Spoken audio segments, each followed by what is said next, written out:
Now we get to a place, Ahab and Jezebel comes into power. Ahab becomes a king. And Ahab, the son of Omri, did evil in the sight of the Lord above all that were before him. And it came to pass, as if it had been a light thing for him to walk in the sins of Jeroboam, the son of Nebat, that he took to wife Jezebel, the daughter of Ethbaal. Baal, see that Baal? That's Baal, king of the Zidonians, and went and served Baal and worshipped him. And he reared up an altar for Baal in the house of Baal, which he had built in Samaria. Is that the last verse there? Now go to 18. Ahab and Jezebel. Ahab marries Jezebel. Jezebel has these 450 priests of Baal and over 400 priests of Ashtoreth. So they had all kinds of things going on. And Ashtoreth is the female goddess to Baal. Are y'all hearing me? They had all this immorality going on. And now Elijah comes along and he's saying, and he comes up there and finally he comes down and he's getting ready to do battle. Wait a minute now. If Baal is God, you serve Baal. Yeah. But if the God of Israel is God, you serve him. And that's what 18 verse 17 through 40 goes on to tell the story about that situation there where they began to build an altar. And they said, you bring a calf, and I'll bring a calf. And they was going to bring one for each one of them. He said, no, just bring one. You don't need to bring one for it's too many of them. Just bring one. And I'll bring one. So when they did that, he began to mock them because they doing their dances. And this was them at the time. These priests would dance around Baal's altar, and they would begin to cut themselves. They'd be in these frenzied dances. Y'all see that today? Yeah. They call that the occult stuff. Yep. We got to open our eyes. Things are happening in front of us. And we're closed mouthed. Come on. And we're not standing up, and then the church is being made to feel like we're the ones that's wrong. Yeah. But this country supposedly has been built on the foundation of God, and yet they're driving God more and more out of it. Come on, say it. Are y'all hearing me? They're calling good evil and evil good. I'm going to take you to something that's a curse that's been repeated since 911 on 3 different occasions. It's been repeated. And I'm going to take you to that. I'm going to show you a scripture on my closing on what we're faced up against. And if we don't repent as a country, we are going to face God's judgment. And you see in the last days in Revelation, it talks about God and Magog is going to come up against the children of Israel. Right? Well, we all know that Magog is who? Russia. I believe God, I think, if I'm not mistaken, I think God, or if I'm wrong about who God is, they still gonna play a role, China. Because you're talking about 1 million-foot soldiers.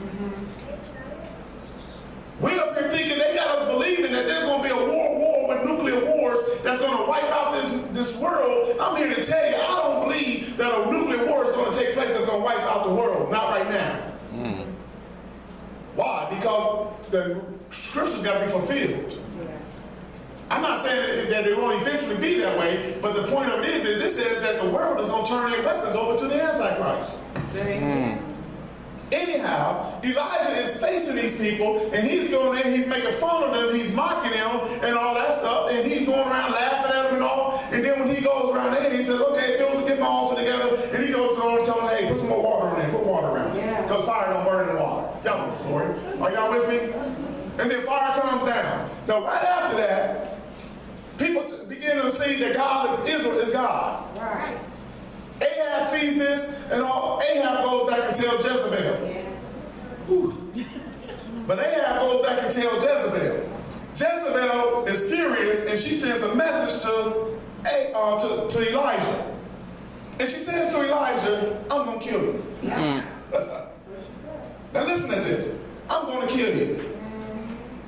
Now go to the 19th chapter, James. 11 to the 19th chapter, start 11.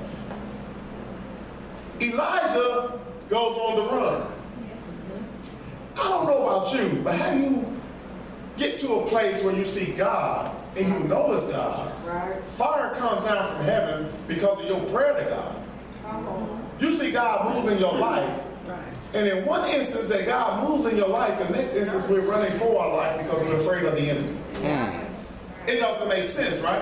But it goes to show you that no matter how great you are in God, or how powerful you are in God, we still have these natural fears that go on. Amen? Yeah. Amen. And it comes a point that we realize that she was going to kill him. Yeah. And you know, so Elijah is on his way. He's rolling. He's moving. Now this is what we will read. Look at this. 11, verse 11. I'll get ready to close here shortly. And he said, go forth and stand. The angel comes to Elijah. And he says, go forth, and he says, stand on the mount, upon the mount before the Lord. And behold, the Lord passed by in a great and strong wind. So at this point, the angel comes to Elijah, and he's telling him what to do here. All right? And Elijah's he wants to hear God, but he's scared. He's afraid. His life has been threatened. And I'm talking about the wilderness now. Because even though we are faced up against Baals, even though we're faced up against all these images, even though we're faced against what's going on in the laws of the land and the presidents that's going on, and that what they're saying and all that, and what they're telling us is right, and we know it's wrong, and we know that when we stand up against it, we're going to be ostracized, and we're going to be the ones that's persecuted, because persecution is coming. Yeah. It will come. We have luxuries now, but believe me, they're taking those things far, far away. Because in certain, I forget, I just heard this, but it's one state, or was it a city? I just heard this week, and I meant to write it down, I didn't. But one city has made it, that is putting it into law, or trying to pass a law, that if a church speak against homosexual marriage, that they're going to take the license of that church. My goodness. That's happening before us. Yeah. He said, go forth and stand upon the mount before the Lord, and behold, the Lord passed by, and a great strong wind rent the mountains and break into pieces the rocks before the Lord. But what? And then it says, but the Lord was not in the wind. And after the wind, an earthquake. But the Lord was not in the earthquake. Right. This goes back to what I say about loudness. God is not always in the loudness. No. He's not always in the noise. You hear me? And after the earthquake, a fire, but the Lord was not in the fire. And after the fire, what? Still small voice. When we are making a lot of noise, we're not always able to hear God. Amen. When we expect God to come in the midst of the loudness, we may not hear him. Sometimes God wants us to get to a place of quietness, so that when he speaks to us, it's with clarity. Yeah. Are you hearing me? The still small voice. I said I was going to close with one more thing.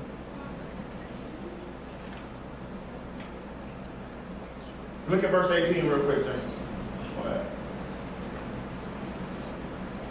When you are facing these places of aloneness, these places of wilderness, these places where you feel like God is not there, listen to what he tells Elijah. He said, I have left 7,000 in Israel that have not bowed their knees to Baal. You're not alone. That's the message he wants us to understand, that no matter what we're going through in our life, we are not alone. God is with us. Real quick, go to Isaiah 9. Look at this real quick, and I'm closing with this.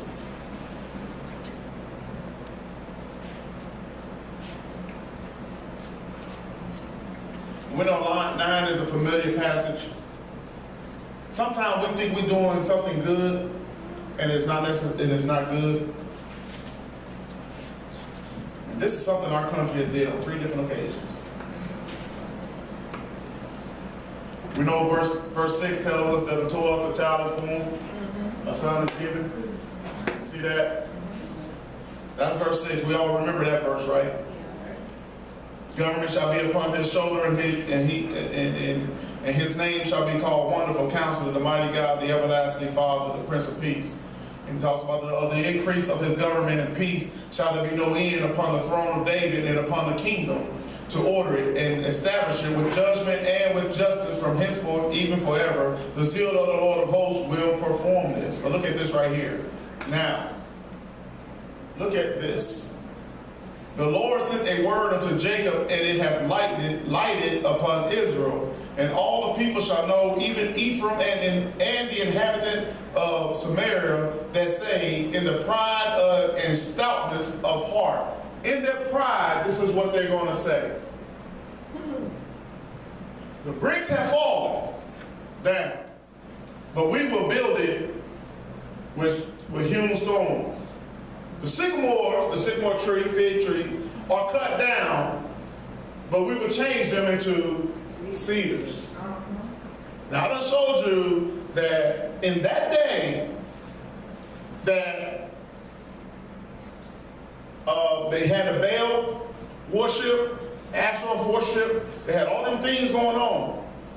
Destruction had came, judgment had came, tore the temple down, and all of that. Listen to this here. They said the bricks are falling down, but we will rebuild it. Look at verse 11. Therefore the Lord shall set up the adversaries of reason against him and join his enemies together. In other words, he said, because you're saying this in pride and not repenting, judgment is going to come. 3 different occasions. I told you they don't build the brazen bull, that they build it all over the world. Think about that. They call it Wall Street and dealing with the economy. They build it all over the world in different places. All right? That's one. They done rebuilt this replica of the entranceway into Baal worship on 3 different occasions. When the 911 happened and the building came down, they said, they quoted this scripture and said the bricks are falling. And what happened was, they didn't put sycamore trees in front of them, they put cedar tree there. The bricks are falling down, but we will rebuild it with hewn stones. They quoted this scripture. I remember 2 of them. I can't remember the name of the 3rd one. John Edwards was one. When he was running as vice president, he quoted that scripture. 3 years after that, or in 2003 and 2001, right after, another senator had quoted that same scripture. You know who the 3rd person quoted it? Our last president quoted the same scripture. But this is pride. This is leading us into judgment. Another thing is, God told Abraham what? What's the Abrahamic covenant? Those that bless you, that last president we had, I'm not speaking against him personally. I was happy for him, don't get me wrong. But that last president we had, what did he say? He has been the one president that has came against Israel. Y'all gotta watch that, y'all gotta see that. Yeah. He the one president that tried to keep Netanyahu from being reelected in their prime minister run the last time. Are we not paying attention? Did you have the one picture of the stone? Yep. In that right there, listen to this right here. When that building came down, what people don't realize is, in front of that building, people don't know, in New York alone, there was one tree in front of that building. It was a sycamore tree. Wow.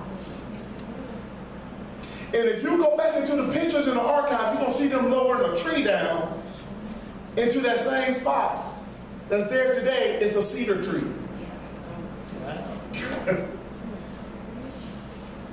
We don't have time to mess around is the message I'm trying to get us to see right now. It's time for the spirit of Elijah to rise up in us and not let these things just pass us by and we just keep our mouths closed and not say, this is not of God. Right. We need to make our voices heard. How can we do that? One, we got to know who God is. Right. If we don't know who God is, we cannot stand as an ambassador of God. Right. Two, we cannot be afraid of what may come against us. Yeah. Are y'all hearing me? Because the threats will come. Yes. Jezebel will let us know that she wants to kill us. Come on. Are y'all hearing me? Yeah. And we have to be in a place where we can hear the voice of God. And when God speaks to us, we have to be not afraid of going to exercise what that is we hear from God. Are y'all hearing me? Yeah. Things are happening before us and nobody is saying anything, but yet we tell you to get ready, get ready, get ready, because your blessing is on the way. But I'm here to tell you that God is less interested in giving us those type of material blessings than He is in us getting us to know who He is. That's it. And preparing us for the battle that is yet to come. Yeah. There is a battle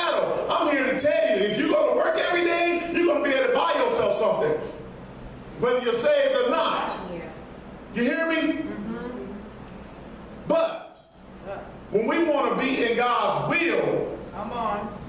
those material things are not going to help us. Come on. So you can get ready all you want for God's next level, for his next blessing, for whatever it is that you think God has for you. But if we're not in his will, I'm here to tell you, we're going to be swept away. Yeah. Wow. My God. And we're not going to have a word when somebody come to us and they're thinking about taking a life. An unborn life. Right. We don't know what to say. When somebody come to us and they said that they done went down to a soothsayer, or they done went to a palm reader, or they done went down there and they got somebody to read their zodiac, or they got somebody over there to tell them what the number means in their birthday. Come on, somebody, we need to have a word. Yeah. That stuff is demonic. It's worshiping of the devil. Yes, it is. And when you open yourself up to the devil, you give him the power over your life. That's right. And that's the old sycamore tree right there. That's the hump. Are y'all hearing me? This is the cedar tree that they lowering down in this place. All that happened right after that. And I'm here to tell you that's pride. They said the building has failed. They have torn it down, but we're going to rebuild. And you heard Obama said the last one. First of all, when the one guy said it, he said it where he said it. He said it in the Senate. See, God's curse and his blessings come through 2 or 3. He said it in the Senate. Then John Edwards said it, and it was more media attention. But then Obama said it. When Obama said it, it went national. He spoke a national curse. Look at our stock market. Look at where we are. We're not, our dollar is falling. We're not the world power economically speaking. Right. China is now. Yeah. Yeah. China owns our debt. Yes, they do. Are y'all seeing this? I ain't afraid of man, but I'm here to tell you, I'm afraid of what's coming. I see what's coming. I can see it. It's coming to us, and we got to stop playing church. Come on. We got to stop playing. We got to be in his will. I know last week I shouted. This That's week. all right. Wisdom. Okay. He's coming. The bridegroom is coming. Yes, he is. He's coming. And he's going to present a church to him without spot or wrinkle. That's the presentation. That's how he's going to present us to him. A glorious church. But while we're here, we have to stand up. Thank you, Lord. I was trying to get him to show a picture where they had a dedication stone there, and it actually says on it to Baal. What? Oh, I wish you could find it. I sent it to him. No, don't go to the tower. Go back on there, James. Y'all want to see it? Yeah. Go back to it. Go type in, go to Google. Go Google. Go Google.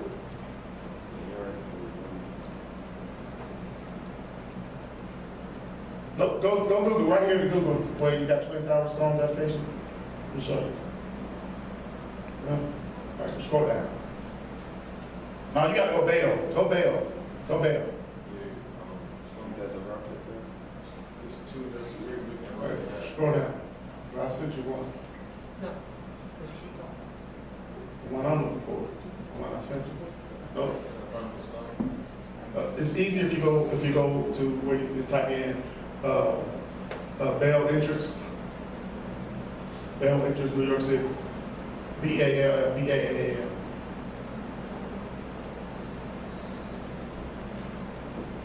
NYC. Yeah, that's fine. Right there. All right, now scroll down. Y'all see right here, the resurrection of Baal? That's the temple there. Scroll down. Right there. Boom. That's right there in front of that area there when they had that up there. That's the writing Temple of Baal. And it points out, you know, and it tells you that it appears in New York City. And they got different stones and all that stuff that's on there. And now they're taking it, it's supposed to have went to London and